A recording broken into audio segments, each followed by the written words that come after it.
Cargo ship समुद्र में चलने वाले वो बड़े बड़े जहाज होते हैं जिसे अगर दुनिया की अर्थव्यवस्था की रीढ़ की हड्डी कहा जाए तो भी गलत नहीं होगा, क्योंकि दुनिया के सभी देश ज्यादातर इंपोर्ट और एक्सपोर्ट इन्हीं कार्गो शिप के जरिए करते हैं। दोस्तों, क्या कभी आपने सोचा है कि इतने भारी और इतनी कीमती ये जहाज समुद्र में डूब जाएं या इसमें मौजूद कंटेनर समुद्र में गिर जाएं तो क्या होता है?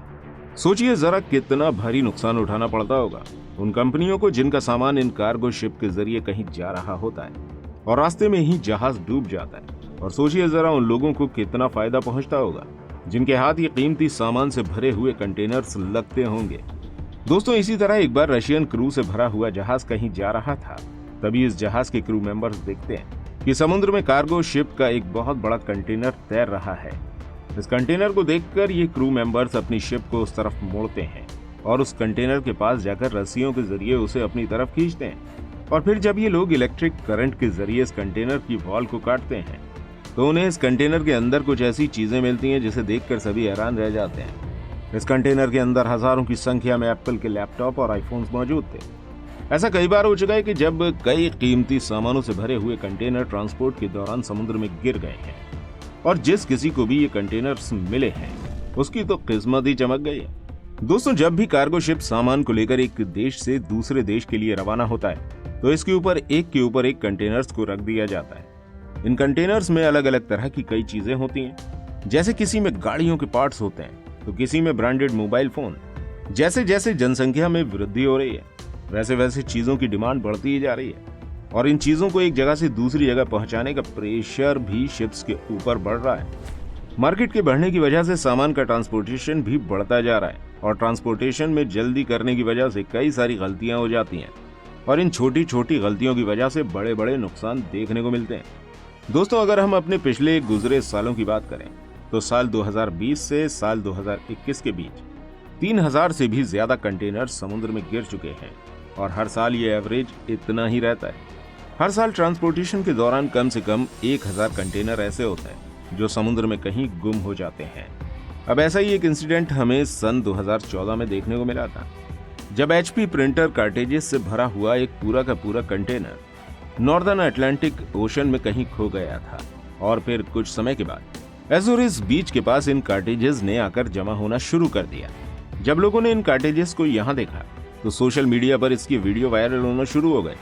जब ये वीडियो HP कंपनी तक पहुंची तब कंपनी के लोगों ने यहाँ आकर छानबीन करी। तब पता चला कि ये कंटेनर कहाँ डूबा था और किस तरह ये सामान उस कंटेनर से निकलकर इस बीच तक पहुंच गया। इसके अलावा साल 2013 में सबसे बड़ा कार्गो कंटेनर जहाज मॉल अपने ऊपर मौजूद सभी कंटेनर्स को लेकर डूब गया था। ये जहाज इंडियन ओशन में 2 टुकड़ों में टूटकर समुद्र के अंदर समा गया।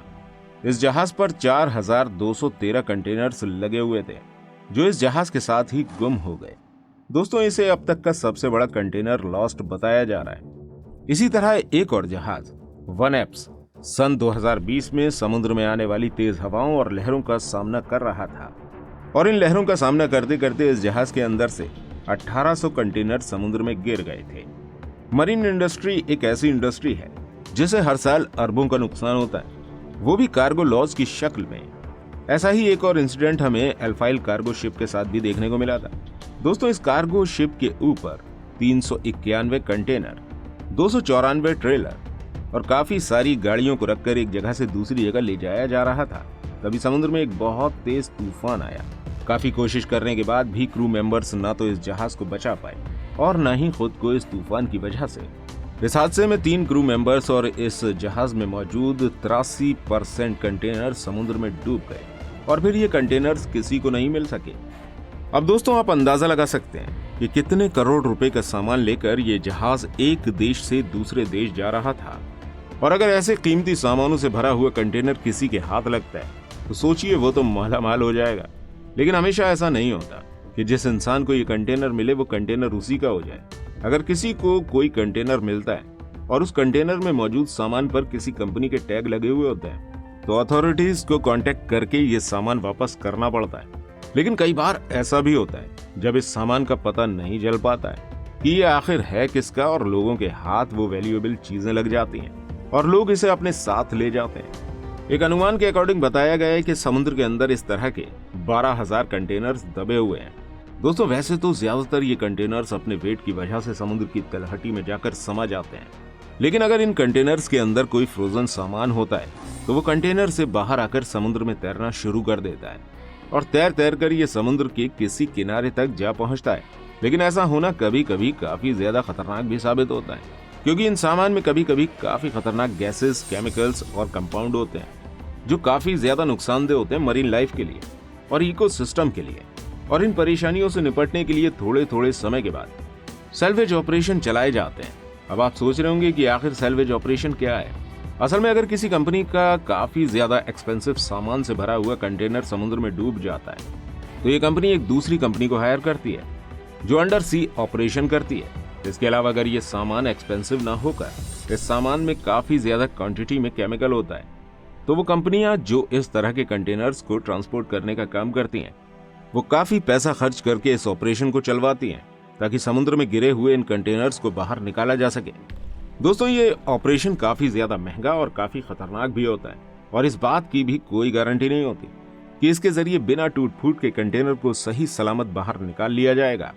अब यहाँ सोचने वाली बात यह है कि वो क्या वजह है जो इतने बड़े बड़े कंटेनर्स कार्गो शिप में समुद्र में गिर रहे हैं।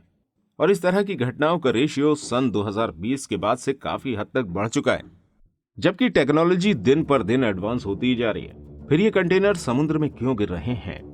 असल में दोस्तों डिमांड ज्यादा होने की वजह से मार्केट बड़ा होता जा रहा है और काफी बड़ी क्वांटिटी में सामान को एक जगह से दूसरी जगह इंपोर्ट एक्सपोर्ट किया जा रहा है। लोड ज्यादा होने की वजह से काफी ज्यादा क्वांटिटी में जहाजों को भेजा जा रहा है और इन जहाजों को उनकी मैक्सिमम लिमिट से भी ज्यादा भरा जाता है। जैसे कि सड़कों पर भी आपने नजारे देखे होंगे कि किसी ट्रक की लिमिट तो सामान ले जाने की बहुत कम है, लेकिन उस पर भर दिया जाता है बिल्कुल ऊपर तक, जिसकी वजह से बहुत सारे सड़क हादसे भी होते हैं। ठीक इसी तरह से इन कंटेनर्स के साथ भी हो रहा है। दोस्तों जब भी कार्गो शिप के ऊपर इन कंटेनर्स को रखा जाता है तो उनकी हाइट लगभग 3 मंजिल की इमारत के बराबर पहुंच जाती है और अगर इतने सारे कंटेनर्स को जहाज में भरकर पहुंचाया जाएगा तो जाहिर सी बात है इस तरह के हादसे तो पेश आएंगे ही। इसके अलावा इन सब घटनाओं का एक कारण क्लाइमेट चेंज भी है। दिन पर दिन मौसम बदलता जा रहा है और टेम्परेचर चेंज होता जा रहा है और इन सब कारणों की वजह से हवाओं के पैटर्न में भी चेंज आ चुका है और इन हवाओं की वजह से अक्सर समुद्र में तूफान देखने को मिलते रहते हैं और इसी वजह से समुद्र में पहले से ज्यादा लहरें उठ रही हैं और इस तरह के हादसे भी बढ़ते जा रहे हैं। इस तरह की ज्यादातर इंसिडेंट पैसिफिक ओशन में देखने को मिल रहे हैं और यही वो जगह है जहां सबसे ज्यादा ट्रांसपोर्ट इसी रास्ते से किया जाता है। दोस्तों अगर ये सब कुछ ऐसा ही चलता रहा और हर साल हजारों की संख्या में कंटेनर समुद्र की तलहटी में जाते रहे तो इसका काफी बुरा असर हमें देखने को मिल सकता है। इससे मरीन लाइफ और हमारे इकोसिस्टम पर भी बहुत असर पड़ेगा। अब जरा हमें कमेंट करके ये बताइए कि अगर आपको भी इसी तरह का कोई कंटेनर अगर मिल जाता है तो आप सबसे पहले क्या करेंगे। और ऐसी ही और इंटरेस्टिंग वीडियो देखने के लिए स्क्रीन पर शो हो रही इस वीडियो पर क्लिक जरूर कीजिएगा।